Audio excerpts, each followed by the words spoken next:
Oke, kita akan mulai kuliah. Ups, sudah ada Erlan di sini. Oke, selamat pagi. Kita akan mulai kuliah. Assalamualaikum warahmatullahi wabarakatuh. Ntar saya volume saya gede dikit. Ini mudah-mudahan suaranya bagus. Oke, volume udah besar. Saya akan start share screen. Oke, kita akan lanjut kuliah tentang mikroprosesor. Sebagian besar kuliah ini sudah sampai dengan benchmarking, kalau nggak salah udah selesai. Benchmarking belum ya, tapi pada dasarnya saya akan bahas sedikit benchmarking, kemudian saya akan masuk ke Arduino. Oke, dan sampai akhir semester kita akan bahas di Arduino sama Raspberry Pi. Kita akan masuk ke benchmarking dulu, tapi sebelum ini mohon maaf lahir batin dulu. Udah telat berapa minggu ya? 3 minggu apa berapa?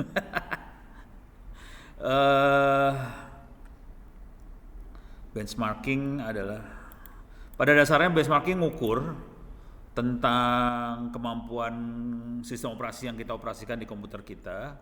Coba kalau kita lihat di sini ada beberapa tool buat benchmarking. Intinya dia akan mengukur kemampuan prosesor, kemampuan memori, kemampuan hard disk, network, segala macam. Udah gitu dia kasih nilai. Oke, intinya itu aja. Dan tool-toolnya udah disiapin. Pada dasarnya toolnya akan mengukur aja. Oke, saya akan coba masuk ke salah satu tool favorit saya adalah Unix Bench. Ini buat ngukur Linux sih. Kalau ngukur Windows nggak tahu juga, karena nggak pakai Windows. Jadi intinya cuma gini aja installnya deh. Installnya kayak gini, kemudian kita compile Unix Bench. Ini install aplikasi pendukung, terus kita ambil source code-nya Unix Bench, terus kita compile dan kita run. Hasilnya panjang sebetulnya hasilnya. Ini contohnya, ini contoh yang lama nih, laptop Axio Zeta. Dia ngukur macam-macam. Dia akan mengukur ini kemampuan prosesor buat menghitung. Ada double precision, ada pipe throughput, kemudian ini ada file system throughput, kemudian ada shell script, kemudian ada arithmetic test, dan lain-lain. Kemudian dia jadikan satu dan dia kasih tahu hasilnya kayak gimana. Oke. Yang dia ukur, kemudian dia hasilnya kayak gimana. 382 kira-kira gitu. Ini saya sengaja simpan hasilnya di sini supaya kita bisa membandingkan hasil yang kita dapat dengan prosesor yang lain. Ini Zeta kalau nggak salah apa ya? Di atasnya Celeron lah kalau nggak salah. Ini ada laptop Celeron, di bawahnya Celeron berarti ini Zeta 382. Celeron hampir 600, Xeon 800 sekian. Xeon lagi quad sekian, tapi Unix Bench yang lama dia hanya mengukur satu core. Padahal kalau kita punya quad core berarti core-nya ada 4 sih sebenarnya. Kalau kita bisa ngukur 4 beneran, ini hasilnya yang bener yang ini nih. Kelihatan yang ini kalau cuma diukur satu core 940, kalau 4-4-nya sekian. Kalau kita lihat hasilnya di sini sama sih, ujung-ujungnya bawahnya nggak beda jauh. Nih hasilnya kayak gini, kemudian nih hasil angkanya. Jadi cuman itu aja sih. Dengan cara ini kita bisa, sorry yang bawah. Ini bawah. Ini hasil kalau satu core, ini hasil 4 core. Beda.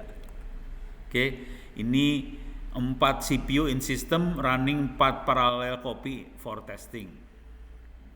Perhatikan, walaupun sistemnya 4 core, dia nggak 4 kali lipat. Harusnya kan 4000 ya. Kalau ini 900 dikali 4 kan sekitar 4000-an. Hasilnya cuma 3000 sekian. Jadi walaupun 4 core, dia nggak 4 kali lipat kemampuannya sih sebenarnya. Cuma 3 kali lipatan kira-kira 4 core. Beres ya? Jadi dengan cara itu kita bisa ngukur kemampuan dari prosesor yang kita punya. Bukan prosesor ya, sistem operasi. Karena dia ngukur semuanya. Ada system call, ada shell script, ada process creation, pipe throughput, file copy, segala macam dia ukur semuanya. Dari yang ini juga kita bisa ngukur apakah dia baiknya di prosesornya atau di I/O-nya atau di mananya. Kalau kita lihat dia bagusnya di prosesor nih, rata-rata prosesor nih. Ini prosesornya tinggi.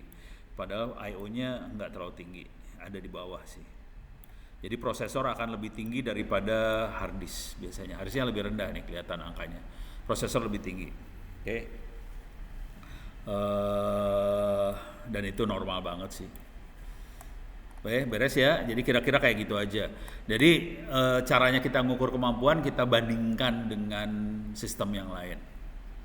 Jadi tekniknya bandingin aja. Dengan cara itu kita bisa ngomong, oh bagusan yang ini. Bagusnya di mana? Kita bisa lihat dari angkanya lagi. Oke, bagusnya di hal ini. Ini dia bisa ngasih lebih detail tentang berapa sampel, berapa detik, kelihatan semuanya. Sip. Itu adalah cara ngukur. Oke, sekarang kita akan loncat masuk ke yang seru-seru. Jadi ini kalau nggak salah udah pernah tapi ini banyak sih sebenarnya untuk ngukur. Tadi Unix Bench, ada Boni, ada Flash Bench, ada Memory Bandwidth Benchmark. Ini buat ngukur memori, RAM yang kita punya. Ini buat ngukur jaringan. Ini stress test. Stress test banyak dipakai, misalnya gini.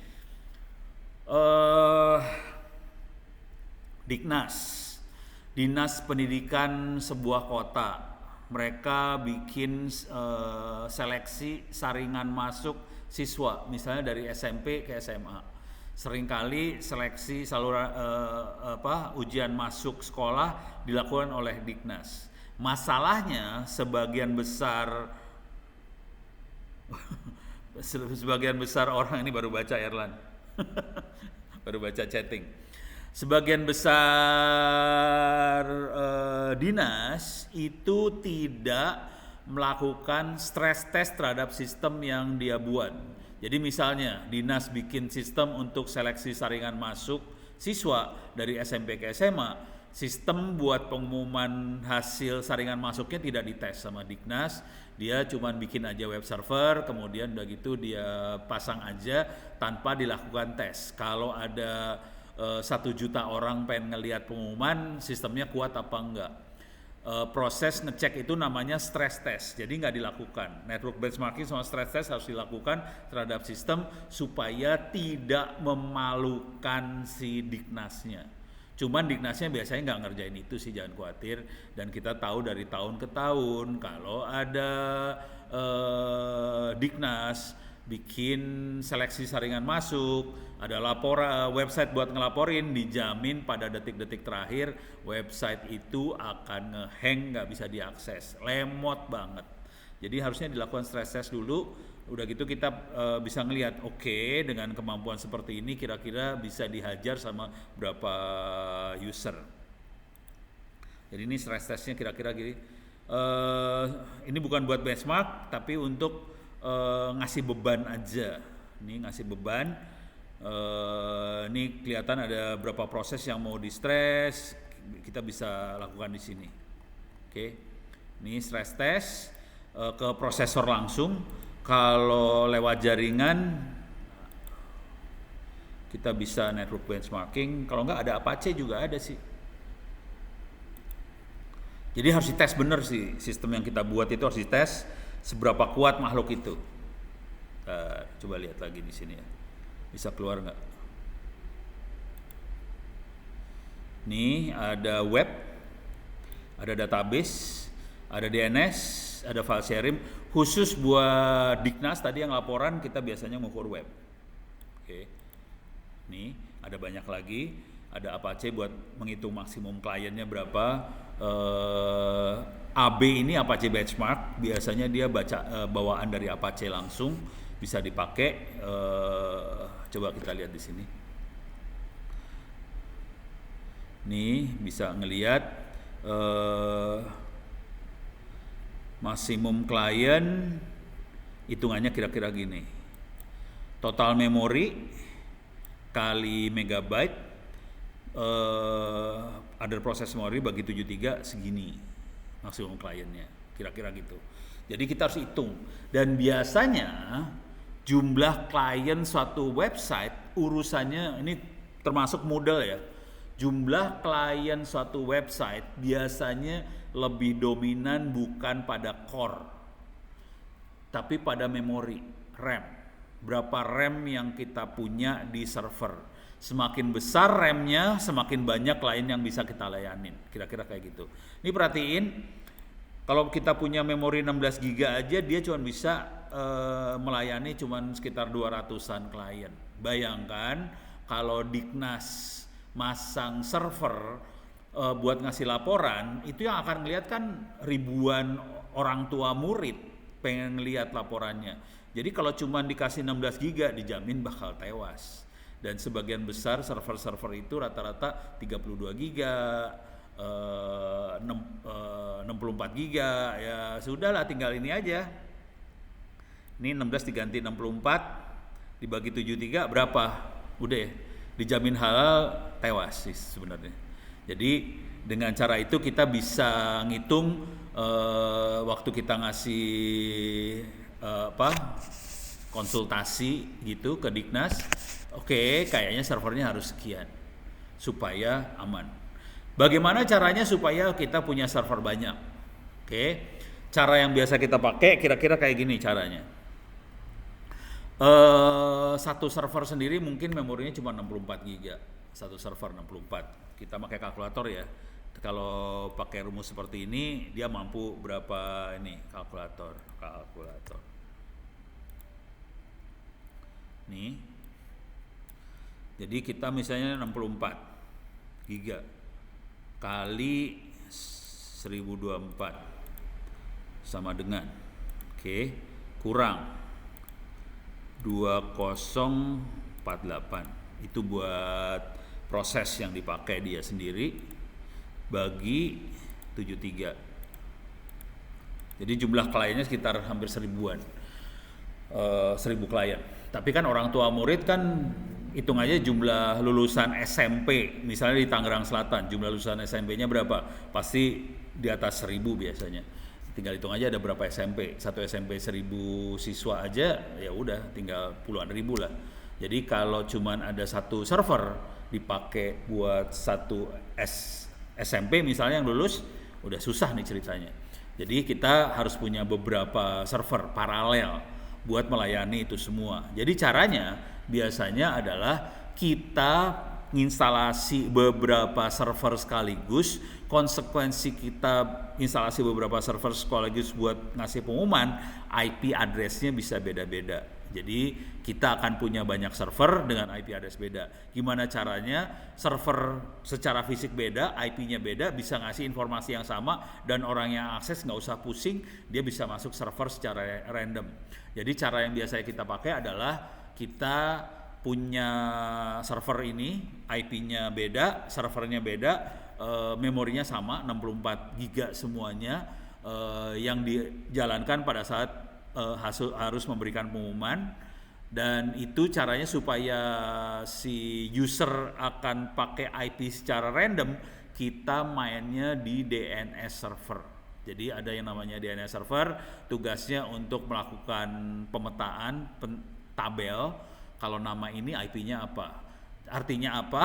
Satu nama IP-nya bisa banyak karena servernya banyak. Contohnya ini aja dah, saya kasih lihat.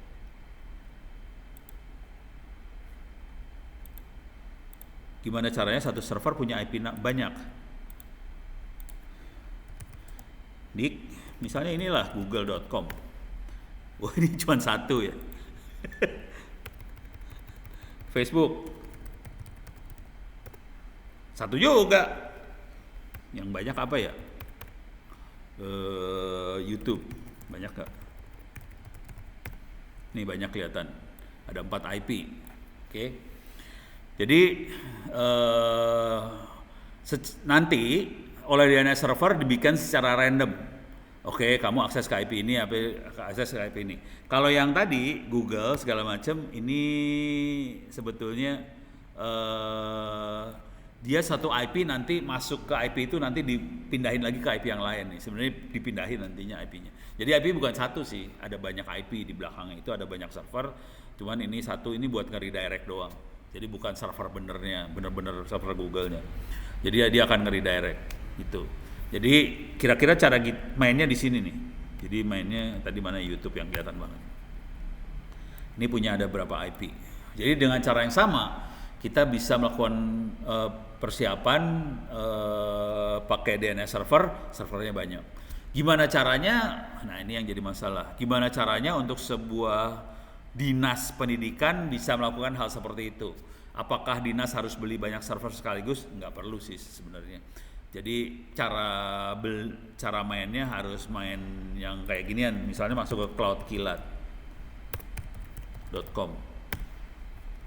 Salah. Kilat.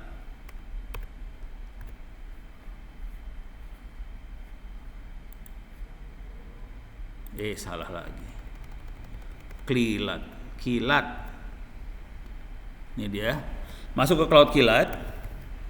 Ini ada layanan sama harga. Jadi kita bisa beli server cuman pada saat yang dibutuhin aja. Jadi misalnya ini kan per bulan 90.000 per bulan. Harga server bener kan 20 juta. Kan kita bisa beli cuman bulanan aja, 1 bulan pada saat ada pengumuman doang. Kita mungkin nggak akan beli yang 1 giga 1 core. Kita beli aja yang Excel. Oke, 32 giga 32 core. Isinya sama persis dengan server yang utamanya tadi. Ini rada lumayan sekitar 3 jutaan sebulan. Jadi caranya beli untuk 1 bulan doang. Kan kalau tadi 20 juta kan kita cuma 1 server tapi untuk selama hardware tadi bisa hidup. Jadi misalnya 5 tahun. Tapi kalau ini kan cuma 1 bulan, ya udah kita bayar 1 bulan, tapi kita bisa punya banyak server untuk 1 bulan itu aja. Buat pada saat pengumuman itu dibutuhkan. Sama proses misalnya ujian nasional atau apa bisa caranya main kayak ginian. Jadi mainnya dengan cloud. Oke, beres? Kebayang ya? Ini hubungannya antara benchmarking buat ngukur kemampuan platform dan dijamin halal. Kemungkinan besar kita akan overload karena biasanya kebutuhan itu hanya setahun sekali. Jadi overload. Jadi caranya kita main dengan cloud, kita bayar sewa bulanan 1 bulan doang. Nanti kalau untuk hari-hari selanjutnya, bulan-bulan selanjutnya pada saat itu tidak dibutuhkan, kita nyewa cuma 1 aja. Kalau butuh kita nyewa misalnya 10 supaya bisa nanganin banyak user, kalau lagi nggak dibutuhin turun lagi. Jadi kita hidupnya enak. Kira-kira kayak gitu ya. Ini contoh yang dagang namanya Cloud Kilat. Ada beberapa, saya kebetulan pakai 2 sih. Cloud Kilat saya pakai. Ini saya pakai sendiri bener. Jadi kalau Anda masuk ke mesin yang namanya Ono Center ORID ini, Ono Center ORID ini adanya di Cloud Kilat ini sebenarnya. Ini Cloud Kilat ini. Ini makhluknya ada di Cloud Kilat. Ini makhluknya Cloud Kilat, cuman saya pakainya yang kalau nggak salah yang ini, kalau nggak salah lupa. Oke, jadi pakainya yang murah-murah sih, bukan yang mahal-mahal. Satu lagi server saya adalah LMS Ono Center ORID/Moodle. Ini server satu lagi, itu adanya di Kenceng Solusindo. Kenceng Solusindo. Ini dia. kencengsolusindo.co.id. Dua-duanya saya pakai. Ini kita bisa beli domain juga. Jadi selain hosting dia bisa domain, server. Ini dia. Kita bisa VPS. Server.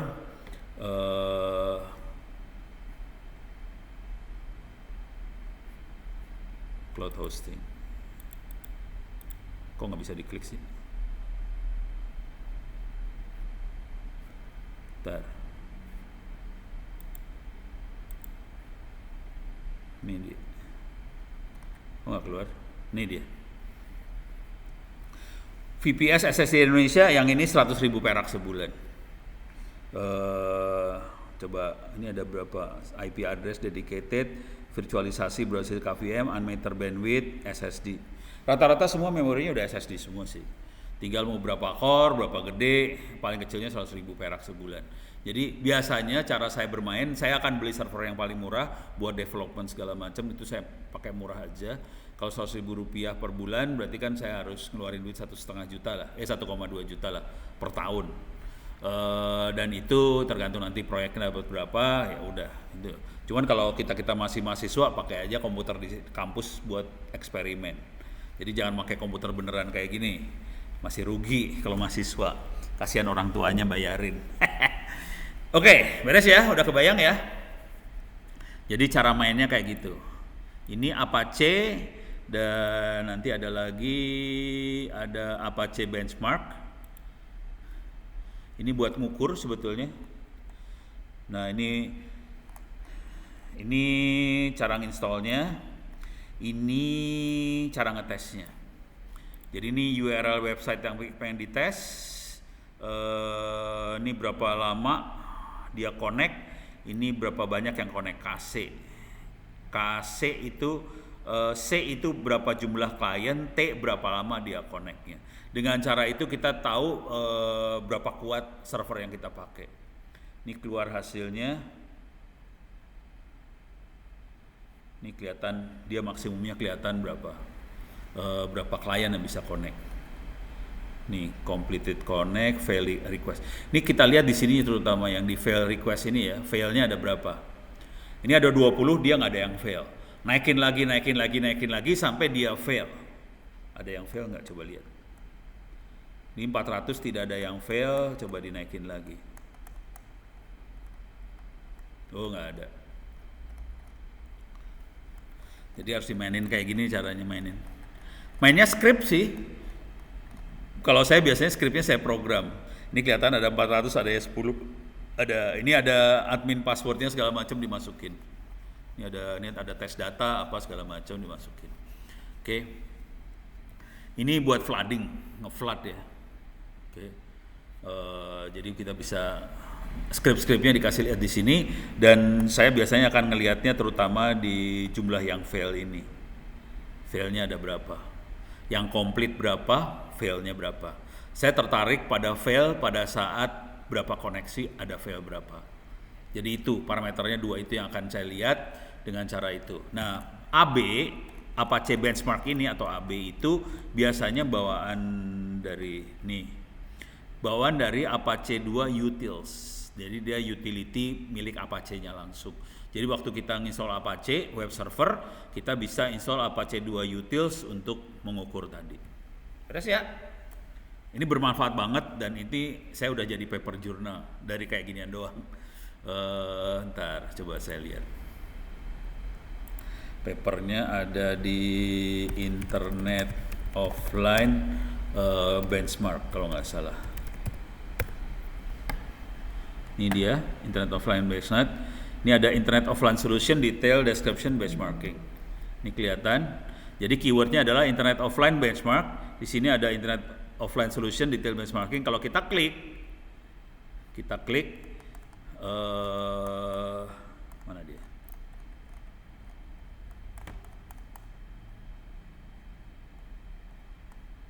Saya search aja ya. Purbo. Kok nggak ada? Kok nggak ada? Gimana sih?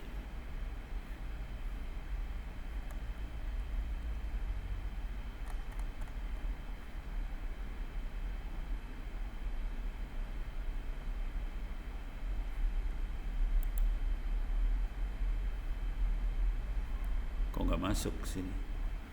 Bisa search kali ya. Purbo. Ini dia nih. Ini dia. Ups. Saya cari Purbo ya. Dapat satu, nih dia. Nah, itu pakai AB dia. Pakai Apache benchmark dia. Bentar. Ini dia. Bentar.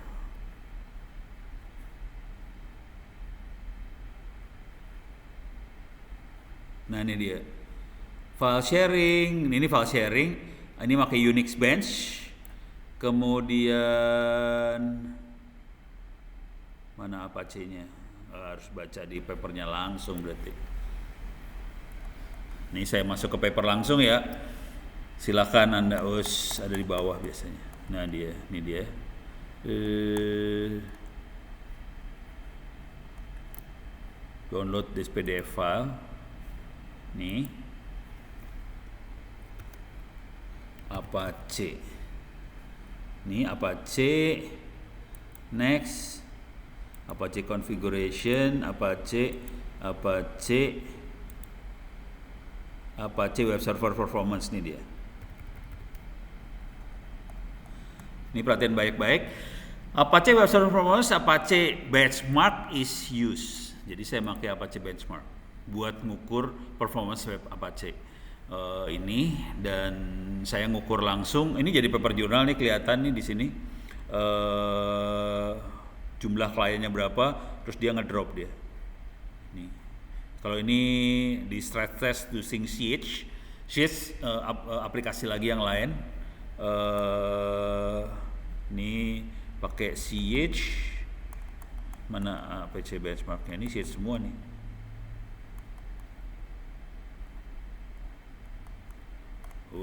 Harus lihat di atas lah. Pokoknya udah lupa. Ini 2020, 2 tahun yang lalu saya nulis paper jurnal ini. Udah lupa saya. Tuh kan, Agustus 2020. Jadi udah 2 tahun lebih lah papernya. Iseng kayak gini doang. Jadi Anda bisa ngukur, udah gitu bisa ngasih laporan hasil pengukurannya seperti apa. Dan kebetulan saya cuman membandingkan antara Asus, Raspberry Pi, sama mesin virtual 1 core, 4 core. Terus kita lihat ukurannya. Yang seru di sini adalah ini kelihatan antara Raspberry sama ini, Raspberry sama nih, ada di bawah, Asus ada di atas, mesin yang 4 core paling atas, mesin virtual yang 4 core ya, kalau nggak salah ini pakainya i5 4 core, jadi bagus banget performance-nya. Jadi kelihatan beda-bedanya kayak gitu. Saya lagi nyari Apache benchmarknya mana ya? AB. Apache bench.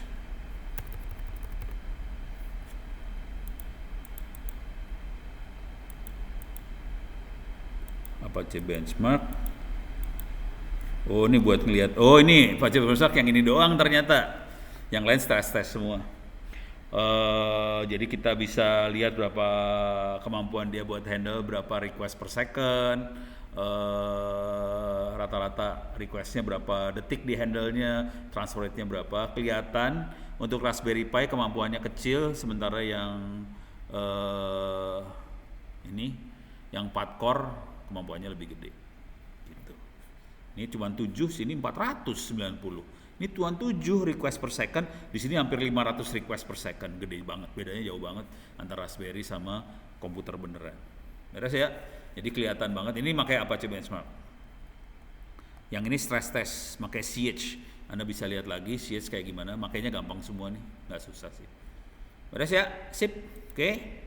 Ini saya tutup. Tutup. Sekarang kita lanjut.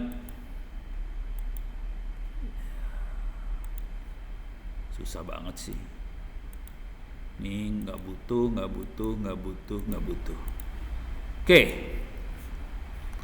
Kita lanjut. Jadi ini benchmarking kira-kira kayak gitu. Sekarang kita lanjut ke Arduino buat programming. Saya nggak tahu nih kita punya berapa pertemuan lagi sampai akhir semester. Tapi tolong Erlan dan teman-teman, tolong UTS, UAS, kuis tolong dikerjain ya. Jangan sampai nggak dapat A. Itu aja sih pesannya. Kalau belum bagus nilainya, kerjain ulang sampai nilainya bagus. Oke, sekarang kita masuk Arduino. Oke, di sini kalau nggak salah persiapan. Di sini tuh ada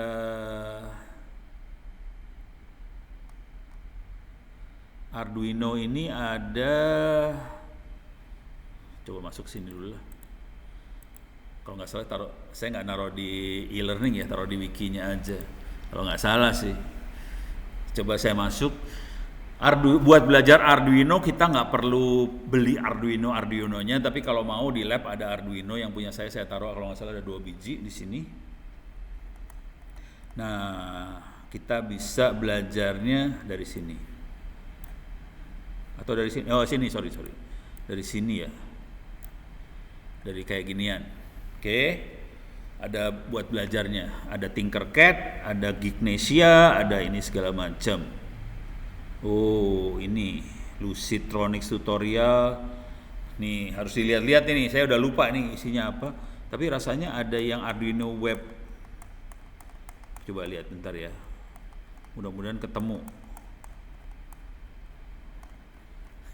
Kagak ada. Coba kita lihat aja dulu ya. Kalau nggak salah yang Tinkercad itu yang bagus. Ini yang Tinkercad ini kayaknya oke. Cuman kalau ini Arduino biasa aja. Coba kita buka. Part-partnya kita buka. Geeknesia sama ini dibuka.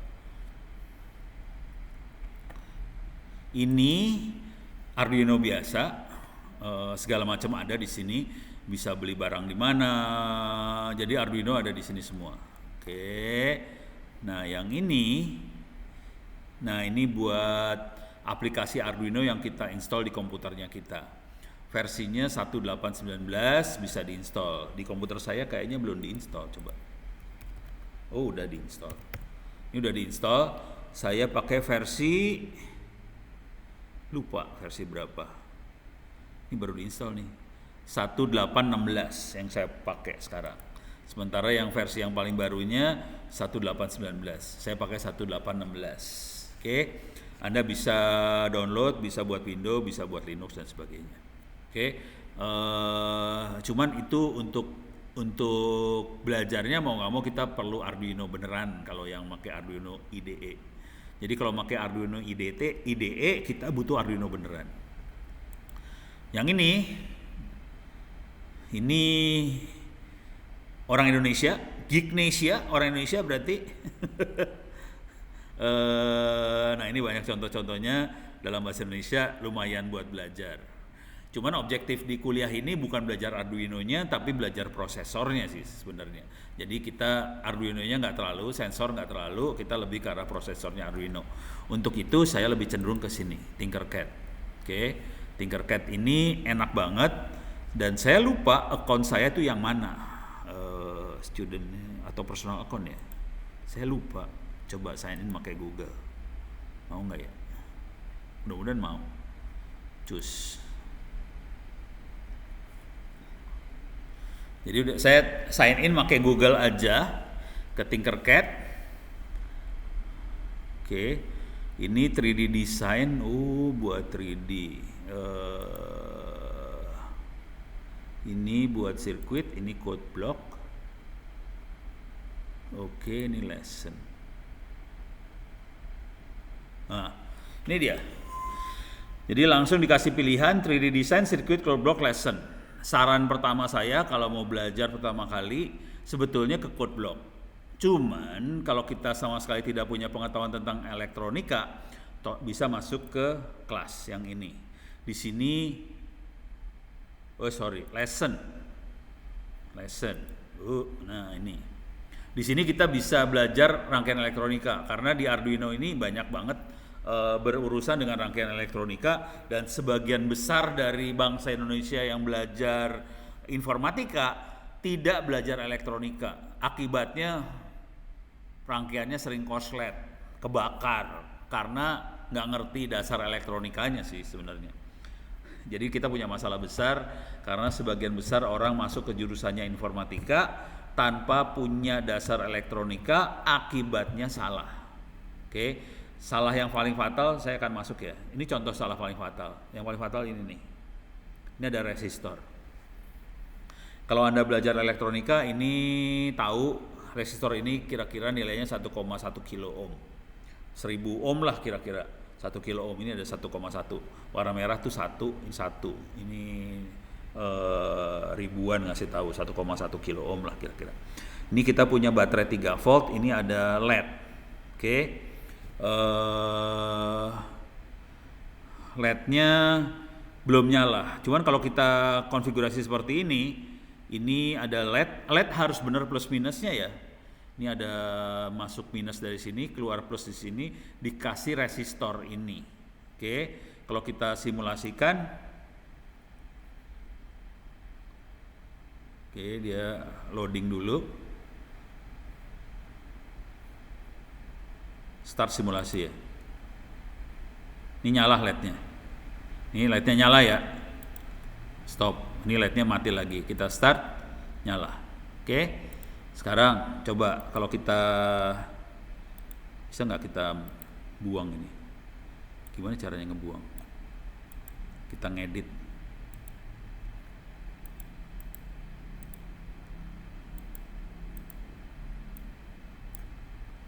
Ini parah nih, mau saya ada lingkaran-lingkaran ini bingung. Coba bisa nggak saya edit ini? Ini saya pengen ngedit ya. Bisa nggak gue edit ya? Properties, Tinker Disk. Coba kita Tinker Disk. Oh, Tinker tuh ngoprek. Kita akan Tinker Disk. Nah, ini saya akan buang ini. Gimana cara ngebuang?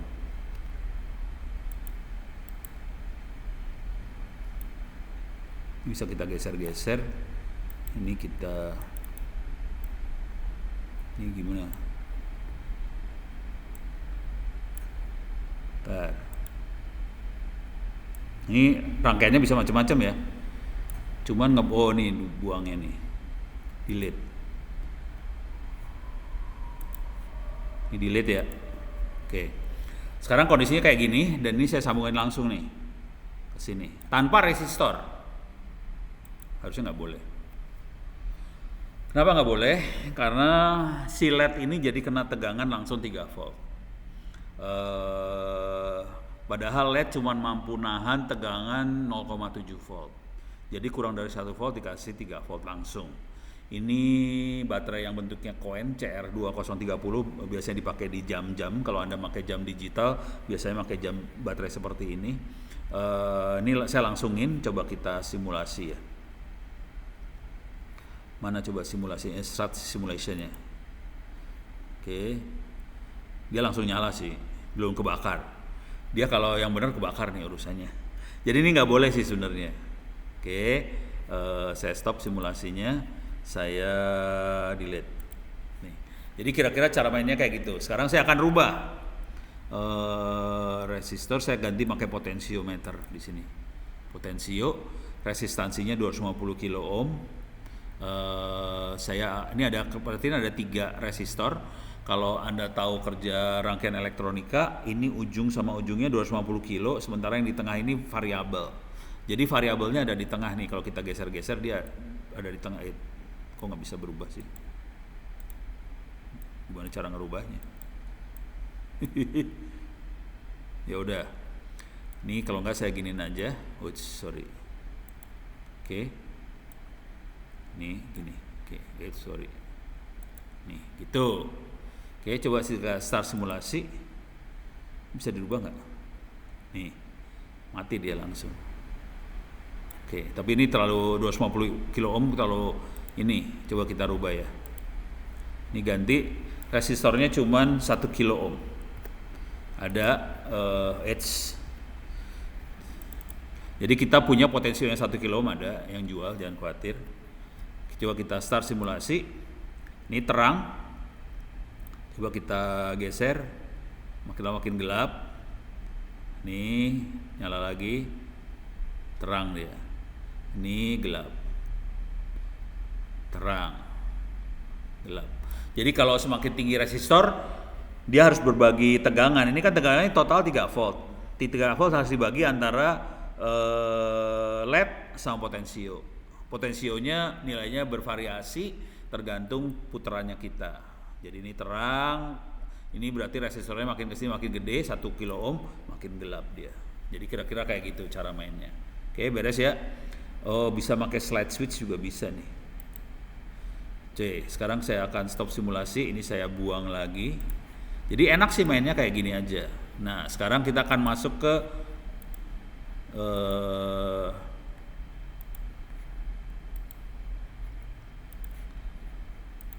ini ininya ada baterainya, ada baterainya. Oh, ini ada 1,5 volt baterai 9 volt. Oke, saya pakai baterai 9 volt aja lah. Ini saya buang. Oke, sekarang saya akan rubah. Nah ini ada sensor segala macam, ada ultrasonik, ada fotoresistor, ada dioda, ada temperatur sensor, segala macam ada ya. Dan dia punya Arduino. Nah ini yang keren nih. Aduh, bisa nggak di ini ya? Saya gedein gimana caranya ya?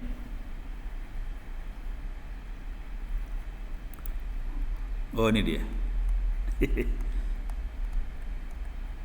Oke, saya punya baterai 9 volt, saya punya Arduino. Oke, sekarang ini Arduinonya atau baterainya nggak usah dulu lah, baterainya saya buang dulu. Oke, saya punya Arduino. Oke, buat belajar, nih sekarang kita belajar programming. Prosesornya ada di sini, ini prosesornya Atmega berapa 32 apalah, lupa saya nomornya. Tapi Atmega dia bagian dari Arduino. Di sini ada pin-pinnya. Di sini ada pin digital. Ini perhatiin ada D0, D1, D2, D3, D4. Ini digital semua sampai 13. Jadi dia punya 13 pin digital. Digital berarti dia cuma bisa 0 sama 5 volt atau 0 sama 1 gitu. 0,5 volt. Cuman dia ada beberapa pin yang istimewa. Dia punya kemampuan PWM. PWM adalah pulse width modulation. Jadi dia tetap digital 1010, tapi kita bisa ngatur lebar satunya berapa lebar. Konsekuensinya kalau makin banyak nilai satunya, lampunya makin nyala makin terang. Kira-kira kayak gitu. Sekarang kita akan coba code yang sederhana aja. Saya pakai LED ya. Kita bikin pakai LED dulu. LED, oke.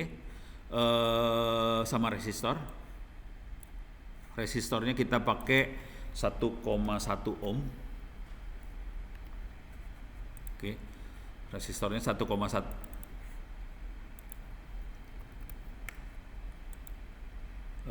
ohm aja. 1100 ohm.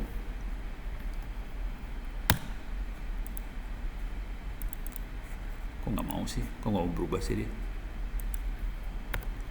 Ya udahlah. Resistornya udah 1100 ya. Oke. Sekarang saya akan sambungin ini ke sini. Resistornya. Dan di sini saya akan masukin ke pin nomor 13. Pin nomor 13. Oke, sorry. Oke. Jadi resistornya ini masuk ke pin 13. Pin yang satu lagi saya masukin ke ground. Kayak tadi sama, cuman sekarang masukinnya ke Arduino. Ini sama sebenarnya, rangkaiannya sama, ini sama, cuman ini pakai baterai. Kalau ini sekarang baterainya diganti sama pin 13. Masuk ke sini. Oke. Dan pin 13 kita kontrol oleh si prosesor ini. Jadi prosesor ini fungsinya udah ngontrol buat pin 13, mau diapain terserah. Oke. Sekarang kita akan bikin program code buat pin 13. Nih. Pakai ini aja ya. Ini build inlet yang dia pakai, kita buang build inletnya. Ups.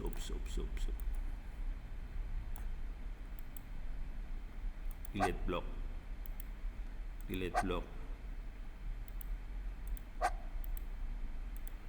Oke. Sekarang kita bikin set pin 13, pin nomor 13 ke high. Terus saya bikin yang kedua. Salah, bukan build inlet, ngaco, delete block. Set pin 13 ke low. Oke, ini programnya kayak gini, cuman kita kasih jarak sekarang. Notation,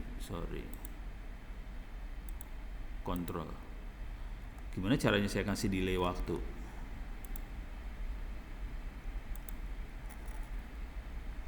Time. Perasaan tadi lihat time.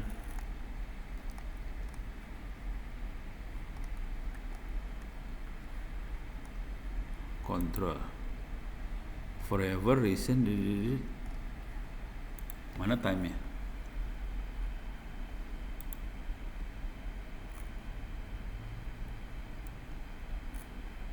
Saya delete soalnya tadi time-nya bego. Set play.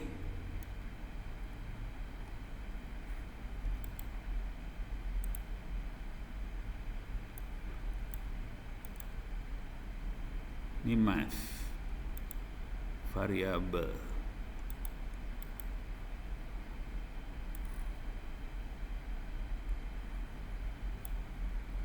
Saya buat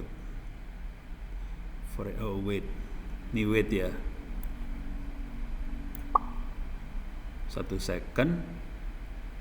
Ini wait lagi 1 second. Ini bisa diganti ya? Oh, millisecond. Oke. Jadi high tin 13 dibikin tegangannya high, tunggu 1 detik, tin 13 low, tunggu 1 detik. Oke. Coba kita start simulasinya. Bismillahirrahmanirrahim. Kita start. Oke, dia nyala, mati.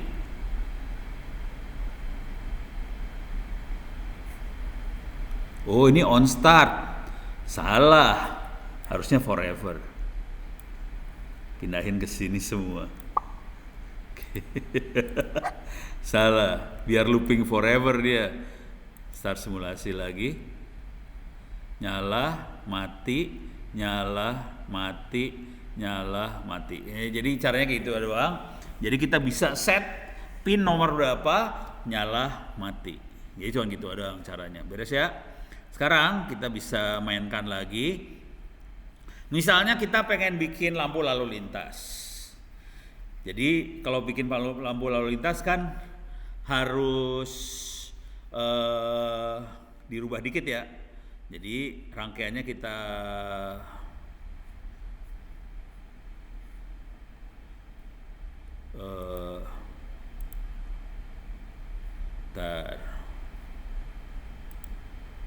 Oke, ini LED-nya ada yang warnanya lain nggak? Coba kita taruh. Nah, colornya kita ganti merah, kuning, hijau ya, kuning. Terus ini color lagi kita ganti green. Oke. Jadi kita punya LED ini merah, kuning, hijau. Oke. Di sini kasih ini. Sekarang yang ini kita tambahin resistor lagi. Ini tambahin resistor lagi. Oke, 1 kilo, 1 kilo, 1 kilo ohm.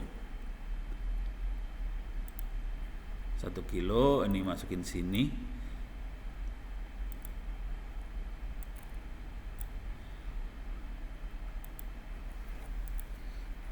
Oke. Kemudian yang ini masuk ke pin 12. Ini pin 12. Oke. Oke, pin 11. Jadi yang hijau pin 11, kuning pin 12, ini pin 13 merah. Semua dijadiin satu ke, bisa nggak jadi satu? Coba. Oke. Ini satu lagi. Oke. Kalau mau bagus, pakai breadboard sebenarnya. Pakai, ini saya geser. Harusnya pakai kayak gini ada breadboard. Harusnya. Cuman ini kagak pakai breadboard, gelo. Langsung sambung aja. Ini kita delete dulu. Ini kita delete lagi. Nah, sekarang kita punya lampu lalu lintas dan kita bisa ngatur kapan merah, kuning, hijaunya. Oke, kapan merah, kuning, hijaunya. Jadi ini mainnya cuma input output aja. Jadi programming, jadi microprosesornya udah mulai nggak kelihatan. Semuanya dilihatin sebagai programming aja, merah, kuning, hijau. Coba kita lihat lagi, code-nya kita ganti. Jadi set pin 13, delay 1 detik, matiin. Nah, kemudian kita delete di sininya. Nah, kita rubah sekarang output ya. Set pin nomor berapa lagi? 13, 12 kuning. 12. Sekarang kuning, jadi merah dulu nyala, jangan 1 detik kali ya. Kali 2 detik. 2 detik. Kemudian 12 kuning nyala. Kemudian kita wait. Mana tadi? Wait 1 detik. Kemudian kita akan set pin nomor 12 to low, matiin. Jadi nyalahin, tunggu 2 detik, mati. Nyalahin, tunggu 1 detik, mati. Tolong perhatikan baik-baik. Pada saat kita programming, si komputer itu blow on. Komputer itu bodoh. Kita harus bertahap dan terstruktur waktu ngasih perintah. Jadi nyalahin dulu, tunggu, matiin. Nyalahin, tunggu, matiin. Sekarang kita akan nyalain lagi. Ini perhatiin pin 11 masuk ke hijau. 11 kita tunggu. Mana tadi wait teh? Ini dia. Wait. Sekarang kita naikin yang hijau, jangan ini, kasih 4 detik gitu ya. 4 detik lama. Jangan lama 3 detik aja. Oke. Sekarang kita matiin habis itu.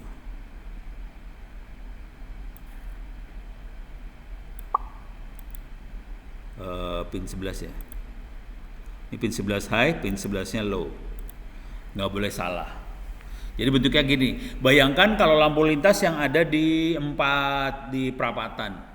Konsekuensinya dia harus ngatur 4 lampu lalu lintas. Programnya lumayan pusing. Belum lagi kalau lampu lintasnya harus berhubungan antara perapatan satu dengan perapatan yang lain. Jadi dia harus mastiin kalau di perapatan sana lagi hijau, sebisa mungkin berapa detik kemudian perapatan yang satu lagi hijau juga, supaya mobil bisa lancar dari ujung ke ujung. Kalau dia kena hijau, pas sampai situ hijau lagi, kena sampai sana hijau lagi. Jadi dia kalau bisa ujung ke ujung lancar semua. Jadi programming lampu lalu lintas aja juga seru nih urusannya. Ini kita cuman di satu sisi aja, merah kuning hijau ya. Ini kayak gini doang. 13 nyala, 12 nyala, 11 nyala. 13 high, 12 high, 11 high. Kalau udah nyala ini 2 detik low, 1 detik low, 3 detik low. Kita start simulasi. Tolong perhatiin lampunya. Dia ini stasi, nah ini nyala, kuning nyala, hijau nyala.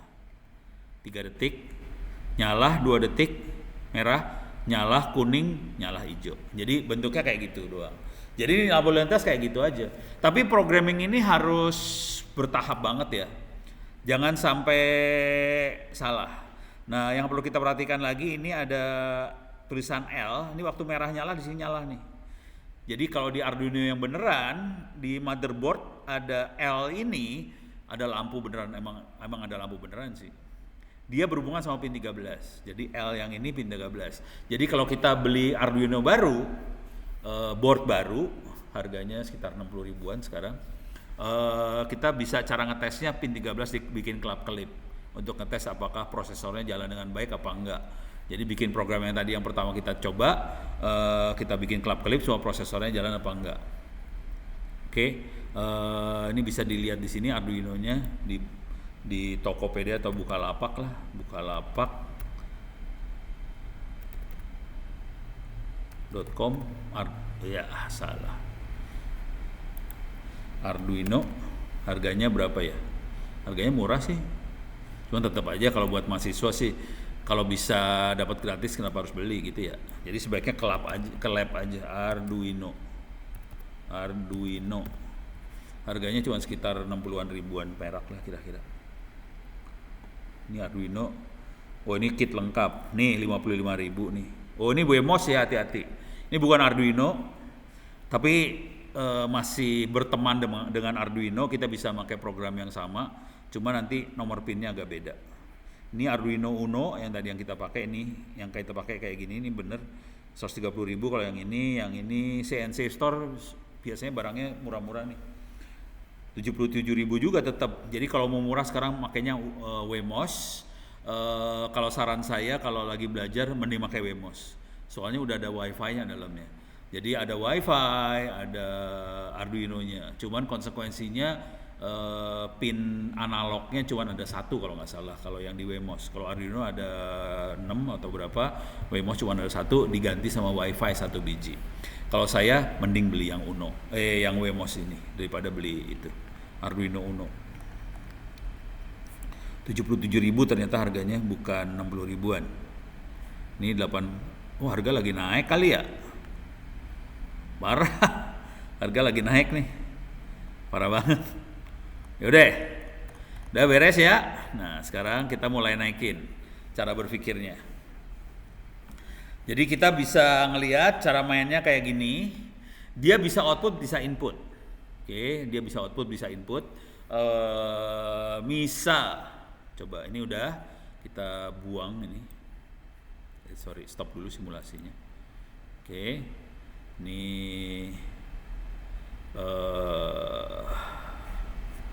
kita code-nya kita matiin, kita ke elektronik lagi. Sarannya sih kalau lagi mau serius pakai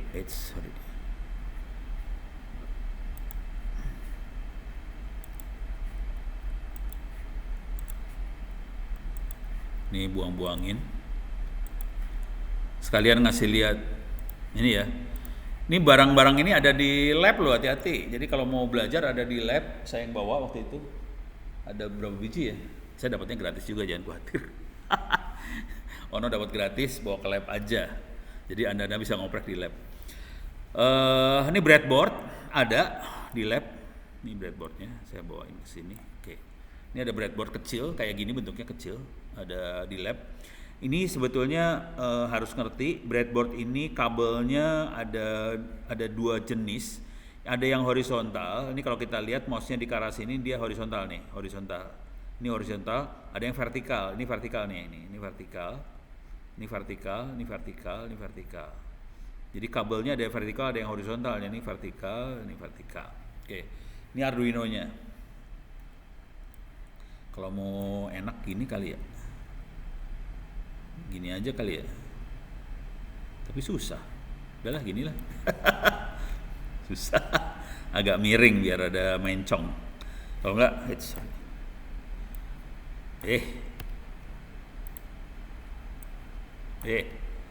kenapa nggak mau? Harus di pinggir situ yang pegang. Oke. Kalau saya bermain dengan hal seperti ini, ini tegangan ada di sini, soalnya ada di bawah. Jadi mendingan ini ada di atas berarti. Oke. Ini saya kasih tegangan dulu. Ini kelihatan ada yang positif, ada yang warna merah, ada yang warna hitam. Saya kasih tegangan 5 volt ke yang positif, 5 volt. Oke. 5 volt, kemudian saya kasih ground. Ini ada ground nih. Ini ground.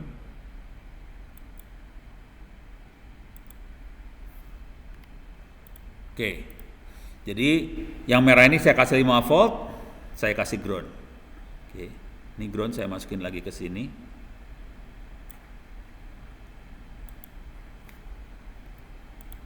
Ini ground. Ada 2 ground kebetulan di sini.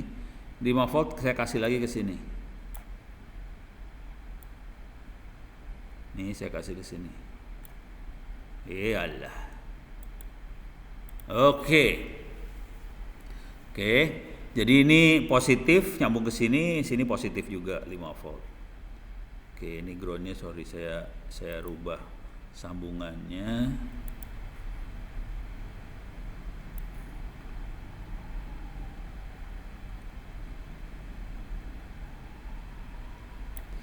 Oh lalala. Oke. Nih. Biar kelihatan nih, kelihatan kayak gitu tuh. Oke. Cuman saya bikin miring ini biar ada kelihatan lebih enak. Oke. Jadi biasanya saya pastiin bahwa ini ada ground, benar-benar ground, plusnya ada 5 volt, ini ground, ini 5 volt. Tinggal rangkaiannya kita mainkan di sebelah sini, ini rangkaian semua nih dalam sini. Oke. Sekarang kita akan coba pasang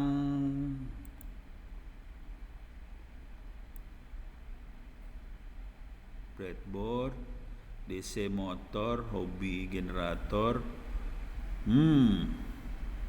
Ada LED RGB. Ini keren nih. LED RGB, ada ini saya pengen lihat yang ada apa aja dia. Ada push button. Oke. Kita yang sederhana aja push button ya. Push button. Ini push button saya bawa ke sini. Kok jadi potensio yang dibawa? Ini saya delete dulu.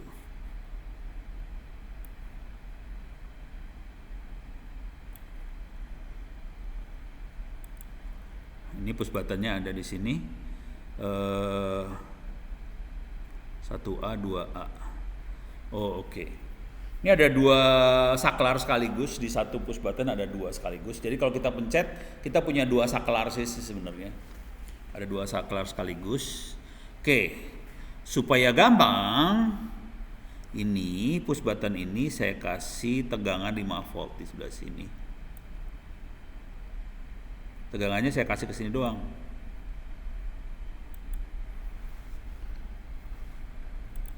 Ini perhatiin, saya kasih tegangannya dari sini ke sini doang ya. Saya nggak nyampe ke sini. Cukup ke sini karena di bawahnya ada sambungan. Jadi titik-titik ini nyambung semua ke sini. Dan itu terjadi pada breadboard bener. Kita nyebutnya breadboard. Breadboard beneran kayak gini bentuknya. Nah, yang sini saya kasih juga tegangan ke sini.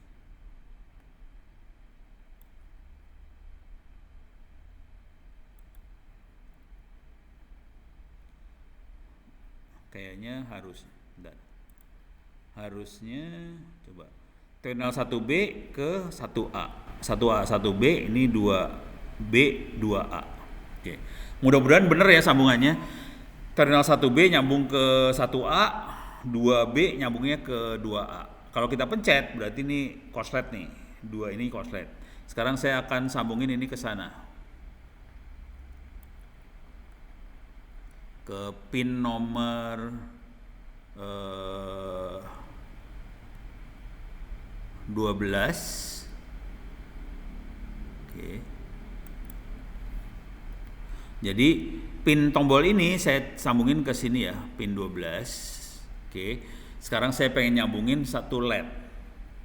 Jadi kalau tombol ini dipencet, LED-nya nyala. Jadi si pin ini kita set sebagai input atau output, terserah, bisa diatur. Oke, walaupun secara elektronik beda loh antara input dan output itu beda. Cuman karena ini kita pakai prosesornya pinter, dia bisa kita set. Oke, kamu sekarang jadi input, kamu sekarang jadi output. Jadi itu pin tuh seperti itu mainnya, bisa input, bisa output. Nah, ini sekarang saya akan LED-nya saya sambungin di sini. Oke. Nih. LED-nya saya geser dikit lah. Biar ada tempat, ada lega. Ini pin 16 17. Nah, yang ini saya masukin ke ground. Oke, sorry. Oke, ini masukin ke ground. Nah, yang ininya sambungin ke pin 13.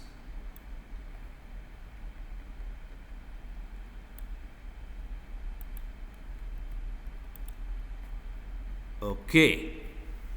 Oke, yang ini 13. Nah, harus diingat nih sekarang. Harapan saya tadi pin 12 adalah input. Jadi kalau dipencet pin 12 di tombol ini dipencet, di 12 ini ada tegangan 5 volt. Kalau ada tegangan 5 volt, saya akan nyalahin LED. Cuman LED-nya kurang resistor ini. Jadi nggak boleh kayak gini caranya sih sebenarnya. Jadi cara ini saya buang dulu, delete. Yang benar harusnya kayak gini nih, dilihat dulu. Ini ada resistor nih.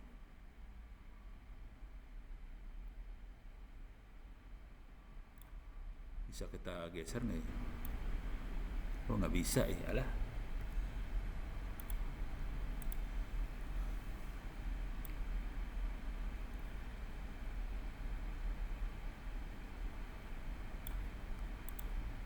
Oke, paksa rada ajaib nih rangkaiannya. Ini saya sambungin ke sini. Sorry, sini. Oke, udah. Dari sini sambungin ke sana. 13. Oke.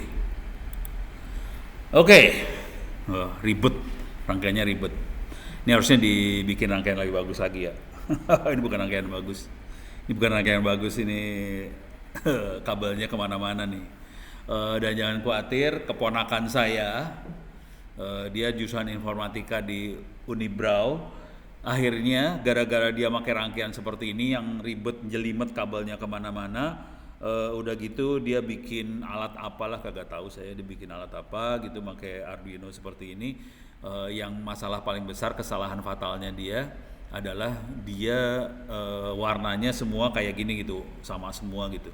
Akhirnya dia bingung mana yang ground, mana yang plus, mana yang mana. Jadi pas rangkaiannya rada rusak dikit, dia bingung ini harus lari kemana nih kabel, harus diurutin lagi satu-satu. Akhirnya dia lagi frustasi nih sekarang. Jadi hati-hati dengan warna, karena warna akan memudahkan kita dalam ngetrace ini rangkaiannya larinya kemana. Jadi hati-hati, apalagi rangkaian kayak gini ya, nih rese banget. Kalau Anda udah pernah mainan Arduino dengan kabel yang pabaliut kayak gini, warna jadi penting banget. Kalau bisa sih dalam bentuk PCB lebih gampang, lebih kita desain PCB. Cuman kalau udah kayak gini mumet. Jadi programmingnya cuman pin 12 adalah input, dia akan ngeliat. Kalau pin 12 saya pencet, harusnya pin 13 akan saya nyalahin. Sekarang saya akan bikin program coding. Ini saya delete blok, ini delete blok, delete blok, delete blok.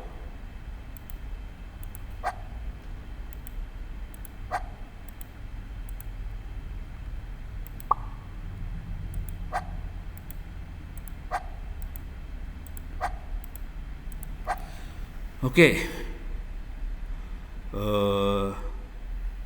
Gimana caranya buat input ya? Oh ini input. Input, read pin digital. Oh, pin 12.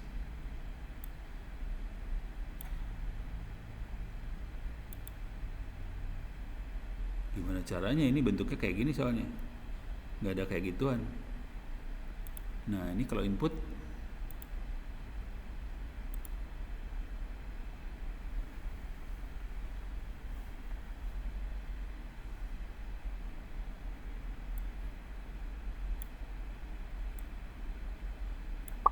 set pin 13.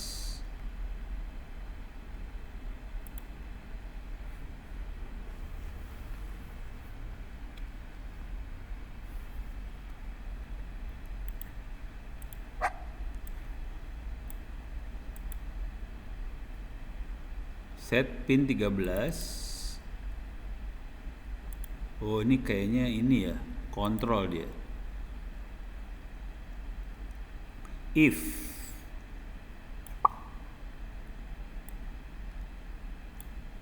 itu nggak bisa masuk ya, harus masukin variabel dulu kali ya. Nama variabelnya adalah tombol.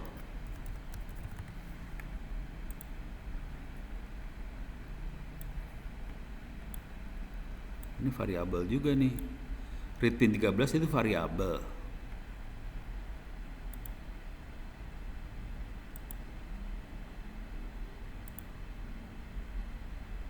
Read pin output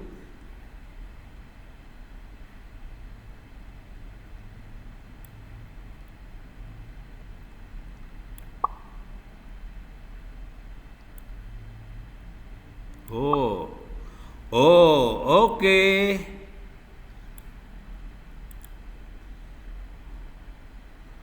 mau dia. Cuman bisa ke set pin 11. Berarti ini harus ganti nih. Ini nggak mau dia. Oke, sorry. Ini harus diganti. Pindahin ke pin 11. Iyalah. Jadi programnya berubah dikit.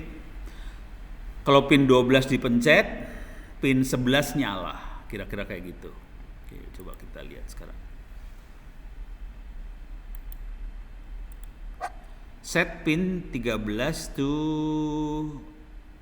read pin digital pin 11 to read pin 12.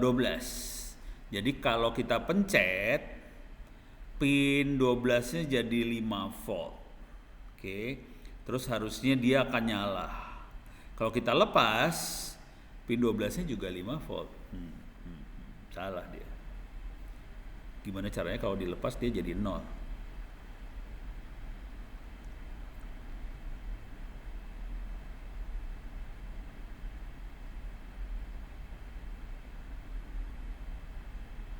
Apa-apa, nggak tahu lah. Programnya ini kayaknya salah nih. Ini delete block, ini delete block. Ini programnya kayaknya salah ya. Bentar. Ini kalau lihat logikanya, kalau saya pencet, ini 5 volt jadi masuk. Jadi pinnya jadi 5 volt. Oh, oke, bentar. 5 volt. Ini jadi 5 volt. Tapi kalau saya lepas tetap 5 volt. Jadi kalau saya lepas dia tetap tegangan 5 volt. Oh, floating tegangannya.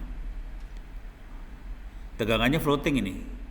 Supaya nggak floating, saya kasih resistor. Ini tegangannya ngambang soalnya. Supaya tidak ngambang, saya kasih resistor di sini.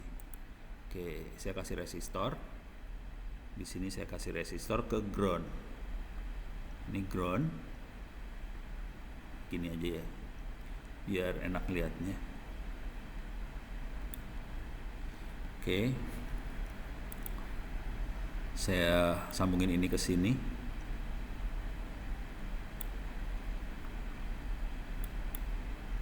Nah, ini saya sambungin ke ground sekarang. Oke, kira-kira rangkaiannya kira-kira kayak gini. Jadi gini, kalau resistor ini saya cabut, ini saya cabut dulu ya. Walalala, cabut malah kecabut ya. Oke, saya delete nih.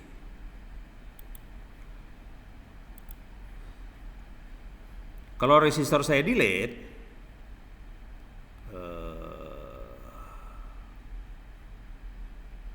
ini 12 dapat tegangan yang ini. Oke.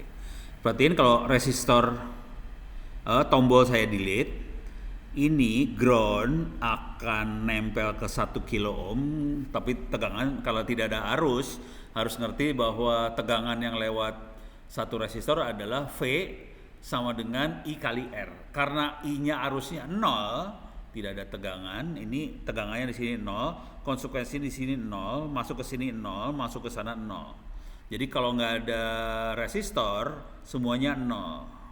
Nggak ada tombol, saya semuanya 0. Tapi kalau saya kasih tombol di sini, ini tombolnya saya taruh di sini. Nih, yang ini nggak butuh nih. Ya Allah, aduh, ke-delete semua. Bisa undo nggak ya? Aduh, nggak ada undo nih. Rese. Udah bikin capek-capek hilang semua nih. Alah. Bentar lah, delete lagi semua.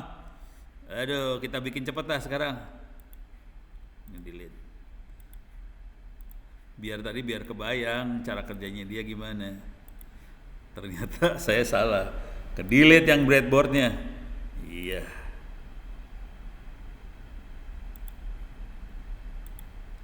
Delete.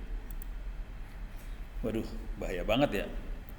Oke, saya harus kasih tegangan segala macam. Saya mulai dengan tegangan aja ya. 5 volt saya sambungin ke sini. Oke, ini 5 volt. Terus 5 volt saya Oke, ini 5 volt nyambung ke 5 volt. Ini 5 volt. Saya sambungin lagi ke 5 volt sini. Oke. Ya, dua-duanya dikasih 5 volt. Yang satu lagi ini saya kasih ke ground nih.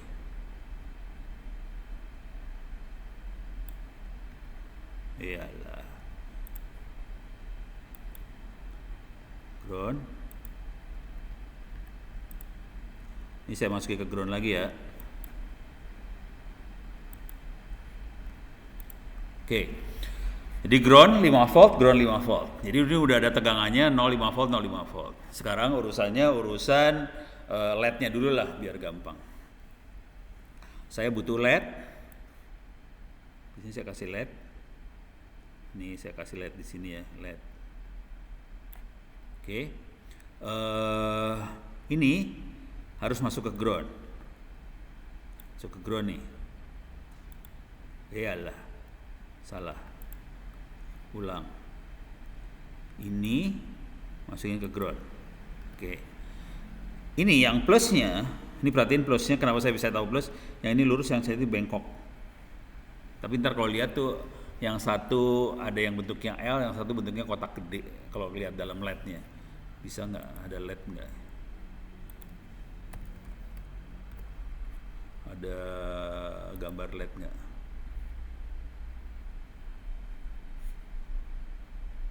Yang satu lebih panjang nih. Ini yang satu pendek, satu panjang. Biasanya yang pendek itu minus, yang panjangnya plus. Itu ya. Ini kalau dilihat, ini minus, yang ininya plus. Jadi gitu, harus lihat hati-hati nih. Kelihatan nggak? Nih. Ini pendek. Ini panjang, ini minus, ini plus, kira-kira kayak gitulah. Ini plus nih, itu kan minus, bentuknya kayak segitiga, yang plus di sini. Ini plus, ini minus. Itu, jadi yang satu plus, satu minus. Jadi LED tuh kira-kira kayak gitu ya. Ntar, ini minus, yang ini plus. Jangan sampai salah. Ini plus, ini minus. Oke. Udah. Sekarang kita lihat lagi ke sini. Yang ini kasih minus, yang ini plusnya kita masukin ke resistor. Oke. Cuman kita punya masalah nih. Ini nggak cukup di sini. Nggak boleh dikasih plus langsung, plusnya akan dikontrol sama Arduino. Jadi saya akan pakai kayak gini. Oke, jadi saya akan sambungin antara dua makhluk ini. Ini plusnya sambungin lagi ke resistor yang ini, baru resistor ini saya sambungin ke pin 12. Jadi LED-nya ada di tadi LED-nya ada pin 11 ya. Pin 11 lah, nggak apa-apa lah. LED-nya pin 11. Oke. Pin 11 buat on off. Sekarang saya pakai tombol. Ini push button. Tapi push buttonnya nggak saya pakai dulu bentar, biar Anda bisa ngelihat. Saya akan pakai resistor dulu nih. Resistor. Saya pakai minus, masukin ke resistor ini. Klik di sini. Oke.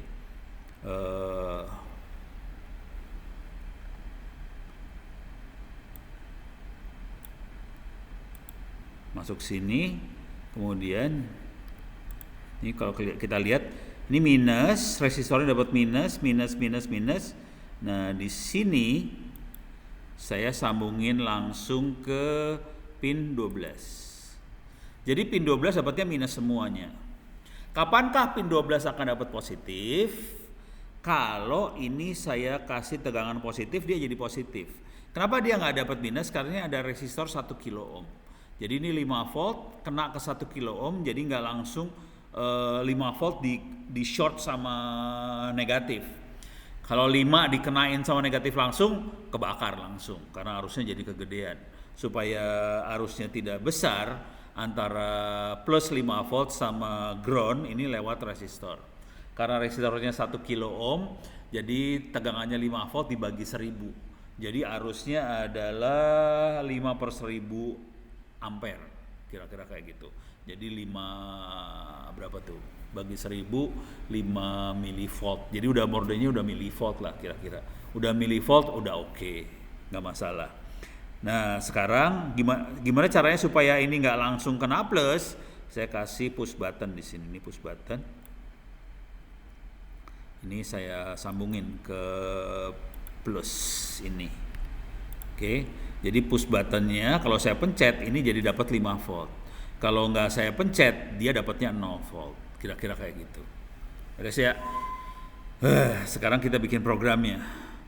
Pin 11, set pin 11 bener. Pin 11 jadi LED. Read digital pin 12 bener, programnya LED digital. Jadi programnya cuma kayak gini doang ya. Set pin 11 tuh tegangan yang dibaca di pin 12. Ya, oke. Jadi programnya cuma kayak gini doang. Tapi sempat hilang tadi karena ini breadboardnya ke delete. Kita start pakai doa nih. Oke, start. Coba kita pencet ini. Nggak bisa nih pencet. Gimana cara mencet? Stop simulation lagi. Masih nih. Ini nggak bisa dipencet nih. Gimana cara mencetnya? Ini nggak nyala-nyala soalnya. Susah. Nggak bisa dipencet. Gimana cara mencetnya? Start simulation, pencet. Nggak bisa, ini harus pakai alat benerannya nih. Alah, susah banget nih. Atau salah saya? Atau salah? Ini ke sini kali. 1B ke 2B. Salah kali. Coba, ini salah nih atas bawah soalnya. Jadi saya bingung antara ini ke bawah atau ini ke samping. Jadi kalau dia nyamping, jadi ininya ke sini nih. Coba bentar ya, saya stop dulu ya. Kali nyamping dia.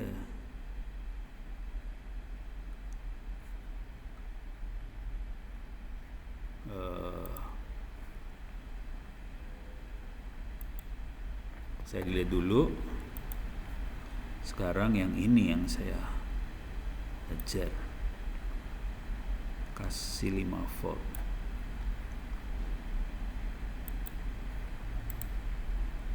Coba ya, kita start simulasi lagi.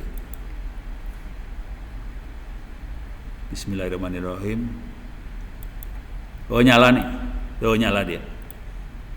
Kurang jelas sih warnanya ya. Tuh nyala.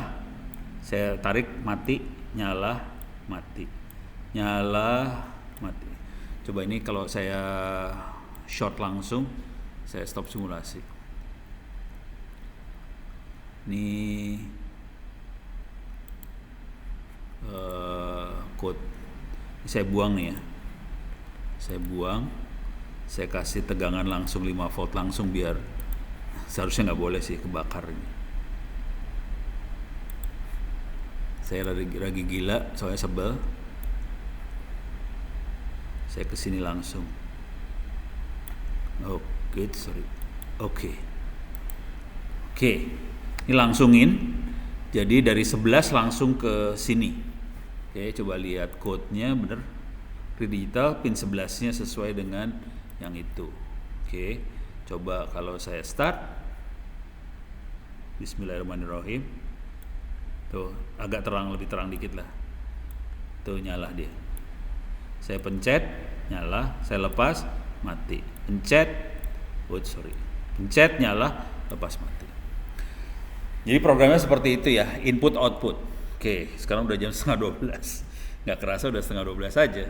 Oke, mungkin hari ini sampai sekian dulu. Paling nggak udah kebayang cara programmingnya gimana. Cuma nanti programming yang benernya Anda bisa baca-baca di sini ya. Ini kita pakai block programming, itu biasanya dipakai buat anak SD sama SMP, bukan buat mahasiswa. Cuman kalau ada programming, kita bisa baca pakai yang ini, Arduino. Oke, masuk ke, harusnya ini udah diajarin di IoT sih, di kuliah IoT ini tadi. Programnya kira-kira bentuknya ini yang tadi ya, saya pin 13 dinyala matiin, programnya bentuknya kayak gini doang sih. Ini programnya. Jadi kita harus inisialisasi dulu pin 13 sebagai output, bisa juga sebagai input nantinya. Dan ini saya digital write high, digital write low, bentuknya kayak gini sih. Bentuknya programmingnya dalam bahasa C. Yang tadi saya programmingnya pakai bahasa block. Blok biasanya dipakai buat anak-anak SMP, anak-anak SD, bukan buat mahasiswa. Cuman kalau mau gampang buat pemula pakai blok biar lebih gampang. Kita nggak usah pusing urusan kurawal, kurung, titik koma, itu dibuang-buangin semua. Jadi kita lebih gampang buat belajarnya. Jadi kira-kira bahasa yang benernya kayak gini. Tadi saya pakai bahasa yang lebih sederhana, pakai block programming supaya Anda gampang logikanya, tidak usah pusing urusan kurawal, kurung dan sebagainya. Oke.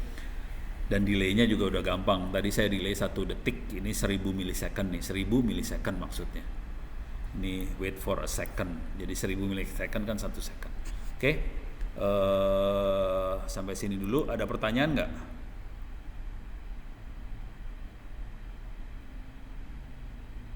Potensionya pada speaker bisa dipakai ya Pak untuk nyoba-nyoba. Potensio bisa dipakai buat speaker, tapi kita harus pakai PWM nanti ya, kalau supaya bisa keluarin suara. Mungkin kita minggu depan deh dicobain potensio sama speaker, oke? Tapi itu pakai yang namanya PWM, Pulse Width Modulation. Jadi kita bisa putar potensio, keluarin nada ke speaker. Jadi misalnya kalau potensionya 0 volt, nadanya berapa hertz, potensionya 5 volt, nadanya berapa hertz. Jadi kita bisa atur-atur. Kalau kita pakai potensio kan tegangannya nggak 0 sampai 5. Kita bisa geser-geser. Jadi nanti nadanya bisa berubah-ubah. Bisa pakai speaker. Cuman tadi di program itu saya nggak tahu apakah bisa atau enggak ngeluarin ke speaker benerannya bisa enggak. Tapi kalau di Arduino benernya bisa keluarin ke speaker. Kira-kira gitu. Ini saya lagi mikir, saya Arduino. Soalnya Arduino beneran ada di rumah nih. Yang di sini ya Arduino yang seadanya aja, ada di lab sih. Kalau mau ngoprek ada. Kalau Erlan sih sering ke lab. Kalau yang Anda ya silakan di lab. Harus nanya ke si Reza sih. Ditaruh disimpan di mana tuh Arduino kayaknya di lab yang sebelah sana. Bukan lab yang tempat saya nongkrong sekarang. Gitu ya. Jadi kalau ada apa-apa silakan dicoba, ada di lab.